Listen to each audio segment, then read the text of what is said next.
Hello movie lovers, स्वागत है आपका वाइपर एक्सप्लेन्ड चैनल पर। और आज हम देखेंगे एक मेटा स्लेशर फिल्म स्क्रीम 3 को, जो कि स्क्रीम सीरीज का तीसरा पार्ट है और इसे रिलीज किया गया था सन 2000 में। अगर आपने इस सीरीज के पिछले पार्ट्स अभी तक नहीं देखे हैं तो उन वीडियोस की लिंक आपको डिस्क्रिप्शन में मिल जाएगी। तो चलिए अब जानते हैं इस पार्ट की कहानी को बिना किसी देरी के। कहानी की शुरुआत होती है पिछले पार्ट से 3 साल बाद। हम कॉटन को देखते हैं जिसका सपना पूरा हो गया है। वो हॉलीवुड में एक फेमस सेलिब्रिटी बन चुका है। उसका टीवी पर एक टॉक शो आता है और उसने एलए में घर भी लिया हुआ है। एक दिन कॉटन को किसी लड़की का कॉल आता है, लेकिन जल्द ही उसे पता चलता है कि ये कॉल घोस्ट फेस ने किया है। घोस्ट फेस कॉटन से सिडनी का पता पूछ रहा था। वो कॉटन को धमकी देता है कि अगर उसने सिडनी का पता नहीं बताया तो वो कॉटन की गर्लफ्रेंड को मार देगा। ये सुन गुस्से में कॉटन भी सामने से धमकी देता है, इतने झूठ मारूंगा कि टाट नकली कर दूंगा मैं। कॉल कट हो जाता है और कॉटन तेजी से अपने घर की तरफ भागता है। वहीं इधर घोस्ट फेस कॉटन की गर्लफ्रेंड क्रिस्टीन पर अटैक कर देता है। क्रिस्टीन किसी तरह एक कमरे में जाकर खुद को लॉक कर लेती है और इसके बाद घोस्ट फेस क्रिस्टीन से कॉटन की आवाज में ही बात कर उसे दरवाजा खोलने को बोलता है, ये कहकर कि वो मजाक कर रहा था। कैसा लगा मेरा मजाक? लेकिन क्रिस्टीन उसकी बातों में नहीं आती। थोड़ी देर में असली कॉटन यहाँ आ जाता है और दरवाजा तोड़ते हुए उस कमरे में जाता है, लेकिन क्रिस्टीन कॉटन पर ही अटैक कर देती है। इसके बाद घोस्ट फेस भी अंदर आकर क्रिस्टीन को स्टेप कर उसे मार देता है और फिर वो कॉटन को भी चाकू मारकर उसे अपना एक डिवाइस दिखाता है जिससे वो अपनी आवाज बदलकर क्रिस्टीन को पागल बना रहा था। दोस्तों, इस डिवाइस की मदद से घोस्ट फेस किसी की भी आवाज निकाल सकता है, जैसे अमरीश पुरी। ओए तेरी बहन की चू। और ऐसा डिवाइस असली दुनिया में अभी तक भी नहीं बना है। खैर, कॉटन भी मारा जाता है। इसके बाद हम देखते हैं फाइनल गर्ल सिडनी को, जो कि अब कैलिफोर्निया के जंगलों के बीच में रहती है। सेफ्टी के लिए उसने अपने घर के चारों ओर बाउंड्री बनाई हुई है। साथ ही सिडनी ने एक डॉग भी पाला हुआ है। सिर्फ सिडनी के डैड और ड्यूई को ही पता है कि सिडनी यहाँ पर रहती है। सिडनी एक क्राइसिस काउंसलर की जॉब करती है, जिसमें वो रोज कुछ अनजान लोगों से बातें कर टाइम पास करती है, ऑब्वियसली अपना नकली नाम बताकर। इसके बाद हम गेल को देखते हैं, जो कि जर्नलिज्म पर कॉलेज में एक लेक्चर दे रही थी। लेक्चर के बाद गेल से डिटेक्टिव किनकेड मिलने आता है, जो कि कॉटन और उसकी गर्लफ्रेंड के मर्डर को इन्वेस्टिगेट कर रहा था। वो गेल को बताता है कि किलर ने कॉटन की लाश के पास एक फोटो छोड़ी थी, जो कि सिडनी की मदर मॉरीन की है। इधर सिडनी भी टीवी पर कॉटन के मर्डर की खबर सुन टेंशन में आ जाती है, क्योंकि टाउन में एक और साइको किलर आ गया था। इसके बाद कहानी जाती है हॉलीवुड में, जहां स्टैब 3 बनाई जा रही थी। इस मूवी का डायरेक्टर रोमन और प्रोड्यूसर जॉन मिल्टन आपस में बहस कर रहे थे कि उन्हें मूवी की शूटिंग आगे बढ़ानी चाहिए या नहीं। इस सेट पर गेल भी आती है और उसकी मुलाकात नकली गेल से होती है, यानी कि एक्ट्रेस जेनिफर, जो कि स्टैब मूवीज में गेल का रोल कर रही थी।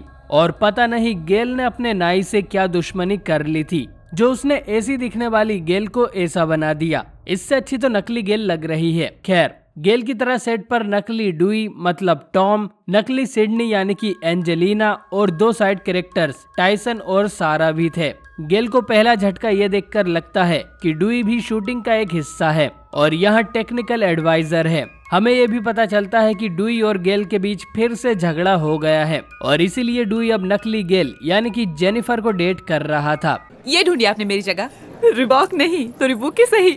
और डुई गेल को यहाँ से निकलवा देता है। इधर सिडनी के डैड उसके लिए राशन पानी लेकर आए होते हैं और दोनों सिडनी की मरी हुई माँ मॉरीन के बारे में बात करते हैं। और रात को सिडनी एक डरावना सपना भी देखती है, जिसमें उसकी मॉम का भूत उससे मिलने आता है।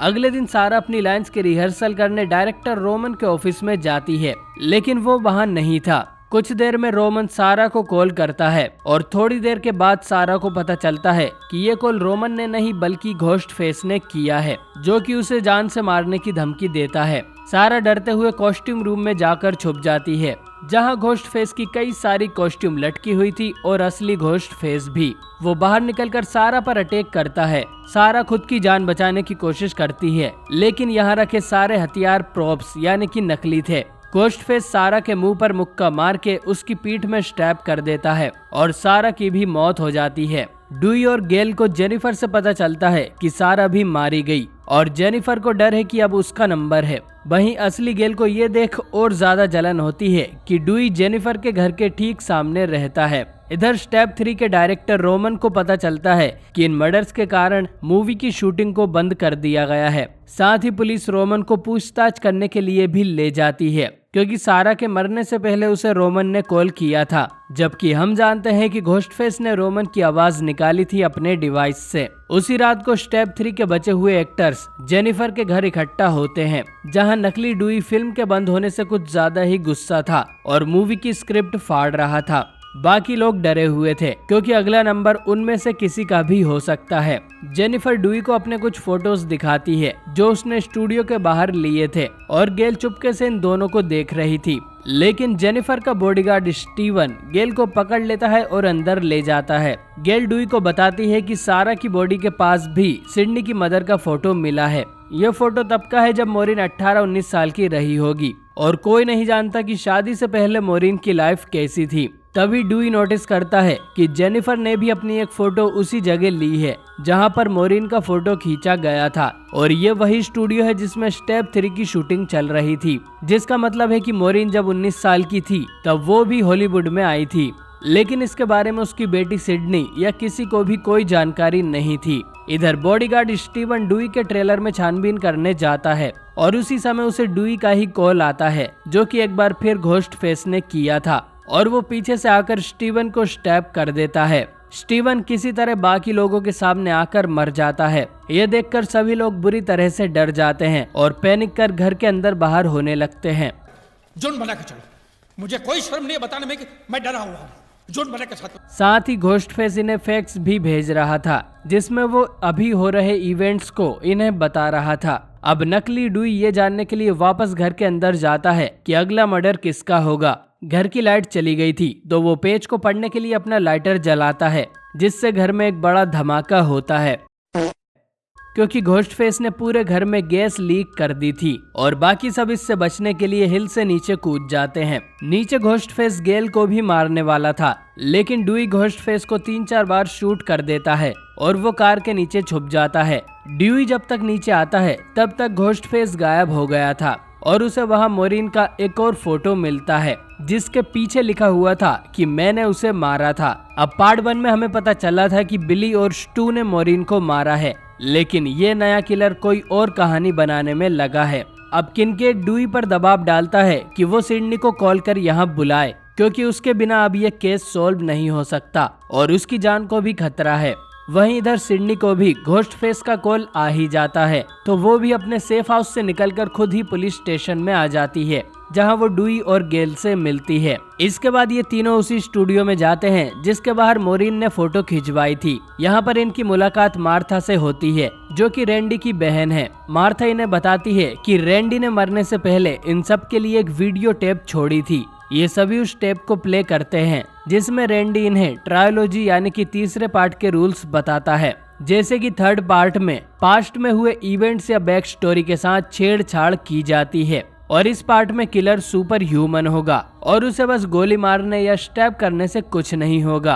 और तीसरा रूल कि इस पार्ट में कोई मेन कैरेक्टर भी मर सकता है यानी कि सिडनी। इसके बाद असली और नकली दोनों गेल स्टूडियो के आर्काइव सेक्शन में जाती है और जेनिफर यहाँ की मैनेजर को सोने की अंगूठी रिश्वत देती है जिससे वो इन दोनों को मोरिन की फाइल निकाल कर देती है और इन्हें पता चलता है कि मोरिन ने उन दिनों जॉन मिल्टन की कुछ मूवीज में काम किया था और अब सारा शक जॉन पर जाता है। साथ ही मोरिन ने यहाँ अपना नकली नाम रीना रेनॉल्ड्स रखा था, इसीलिए कोई उसे नहीं जानता।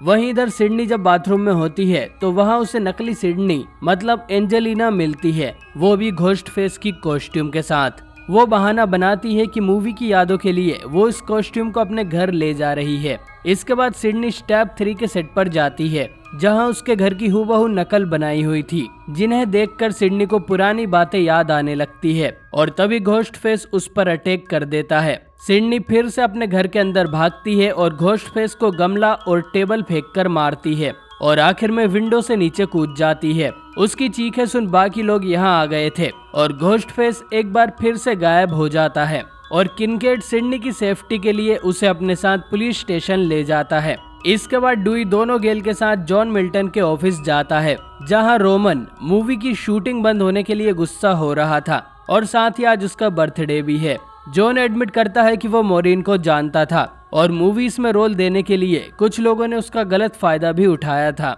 इसके बाद ये तीनों पुलिस स्टेशन जाने लगते हैं, लेकिन रास्ते में डुई को सिडनी का कॉल आता है जो उसे बताती है कि वो जॉन मिल्टन के घर रोमन की बर्थडे पार्टी में जा रही है और वो डुई को भी वहां बुलाती है। लेकिन जब ये तीनों वहां जाते हैं तो रोमन से इन्हें पता चलता है कि उसने तो सिडनी को इनवाइट ही नहीं किया था। मतलब ये कॉल भी घोस्टफेस ने किया था सिडनी की आवाज में। यहाँ स्टेप 3 के बचे हुए एक्टर्स भी थे और ये लोग जॉन के इस आलीशान घर में अलग अलग होकर घूमने लगते हैं। गेल और डुई को एक क्लोजेट के अंदर से घोस्टफेस की कॉस्ट्यूम और वही डिवाइस मिलता है जिससे किलर अपनी आवाज बदलकर बात कर रहा था। कमलेश! इसके बाद ये दोनों अलग अलग होकर बाकी सबको ढूंढने लगते हैं। गेल को बेसमेंट में क्लोजेट मिलता है जिसके अंदर रोमन की लाश पड़ी हुई थी। घोस्टफेस ने रोमन को ऑलरेडी मार दिया था और तसल्ली के लिए गेल उसकी पल्स भी चेक करती है, ये पॉइंट याद रखना। इसके बाद गेल जेनिफर के साथ डुई को खोजती है और घोस्टफेस एंजेलिना को भी निपटा देता है। टाइसन घोस्टफेस से फाइट बैक करने की कोशिश करता है तो घोस्टफेस टाइसन को भी चाकू मार देता है। इसके बाद टाइसन घर से बाहर भागने लगता है, लेकिन घोस्टफेस टाइसन के पैरों तले जमीन खींच लेता है और टाइसन की गर्दन टूट जाती है। फिर घोस्टफेस उसे विंडो से नीचे फेंक कर मार देता है। इधर जेनिफर भी एक मिरर वाले कमरे में जाकर फंस जाती है जहां घोस्टफेस उसे स्टैब कर देता है और मूवी की सबसे इंटरेस्टिंग कैरेक्टर नकली गेल भी मारी जाती है।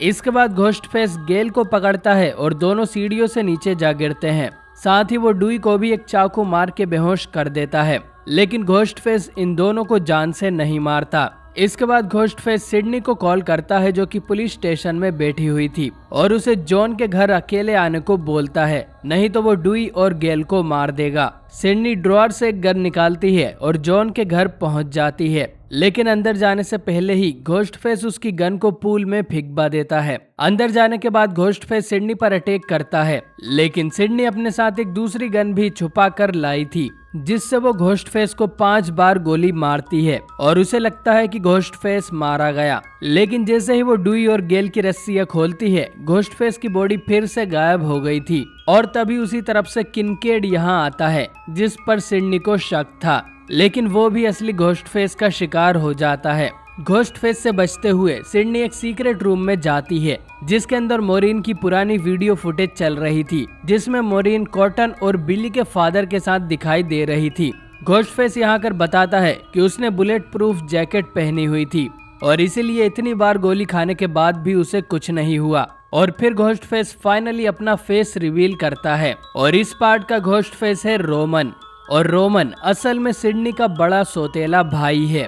मोरिन जब हॉलीवुड में थी तो उसे एक बच्चा पैदा हुआ था जिसे वो यहीं छोड़कर चली गई थी। कुछ सालों बाद रोमन जब बड़ा हुआ और मोरिन के पास गया तो उसने रोमन को लात मार के भगा दिया। तो रोमन छुप छुप कर मोरिन की करतूतें अपने कैमरे में रिकॉर्ड करने लगा। फिर उसने ये फुटेज बिली को दिखाई जिससे गुस्सा होकर उसने और स्टू ने सिडनी की मोम मोरिन को मार दिया था। और उसके बाद क्या कुछ हुआ हम जानते ही हैं, लेकिन ये जानने के बाद कि इन इवेंट्स के कारण सिडनी पूरी दुनिया में फेमस हो गई है और उसके ऊपर मूवीज भी बन रही है, तो रोमन का दिमाग खराब हो गया और उसने सिडनी को बिल से बाहर निकालने के लिए ये सब किया। और अब वो इन सब मर्डर्स का इल्जाम सिडनी पर डालने वाला है कि उसने ही जॉन मिल्टन को खोजने के लिए ये सब किया था और असल में रोमन जॉन और मोरिन की ही नाजायज औलाद है। इसके बाद रोमन जॉन का भी गला काट कर उसे मार देता है और फिर रोमन और सिडनी में हाथापाई होती है जिसमें सिडनी रोमन के सर पे काफी कुछ फोड़ती है और रोमन भी सिडनी को सुपरमैन पंच मारता है। किनकेड एक और बार हीरो बनने की कोशिश में अंदर आता है तो रोमन उसे एक चेयर मार के बेहोश कर देता है। इसके बाद वो उसकी गन उठाकर सिडनी को गोली मारकर उसकी जान ले लेता है, लेकिन घोस्टफेस की तरह सिडनी की बॉडी भी कुछ देर में गायब हो जाती है। असंभव, असंभव, असंभव। और फिर वो रोमन के पीछे से आकर उसे स्टैब कर देती है। असल में सिडनी भी पुलिस स्टेशन से एक बुलेट प्रूफ वेस्ट पहनकर आई थी और सिडनी रोमन के हार्ट में आइस पिक मार देती है। अब तक डुई और गेल भी यहाँ आ जाते हैं और हर पार्ट की तरह एक फाइनल जंप स्केयर के लिए रोमन फिर से इन पर अटैक करता है, लेकिन डुई उसे कई बार शूट करता है और आखिर में एक हेडशॉट देकर फाइनली इस मूवी के घोस्ट फेस को मार देता है। मूवी के आखिर में हम सिडनी को उसके घर में देखते हैं जहां वो बिना किसी टेंशन के रहती है। यहाँ पर डुई भी मौके पर चौका मारते हुए गेल को शादी के लिए प्रपोज कर देता है और साथ ही किनकेड भी जिंदा बच गया था। और ये सब सिडनी के साथ यहाँ मूवी पार्टी करने आए थे और इसी के साथ ये फिल्म यहीं पर एंड हो जाती है। अब बात करते हैं इस मूवी के एक प्लॉट होल की कि अगर रोमन घोस्ट फेस था, मतलब इस सीन में वो मरने का नाटक कर रहा था, लेकिन गेल ने जब उसकी नब्ज चेक करी थी तो उसे पता कैसे नहीं चला कि रोमन जिंदा है। अब या तो गेल ही इतनी बड़ी ढक्कन है कि उसे नब्ज चेक करना नहीं आता, या तो रोमन अपनी नसबंदी करके लेटा होगा। खैर, वैसे तो ये फिल्म इस सीरीज की आखिरी फिल्म होने वाली थी, लेकिन कहते हैं ना, पैसा हो तो क्या कुछ नहीं हो सकता है। इसीलिए 2011 में इसका चौथा पार्ट भी रिलीज किया गया। अगर आप चाहते हैं कि मैं उस पार्ट पर भी वीडियो बनाऊं तो जल्दी से इस वीडियो को लाइक करें और कमेंट करके बताइए कि इस पार्ट में आपका फेवरेट कैरेक्टर कौन था। बाकी चैनल पर नए हो तो सब्सक्राइब करो और मैं मिलता हूं आपसे बहुत ही जल्द एक नई वीडियो के साथ।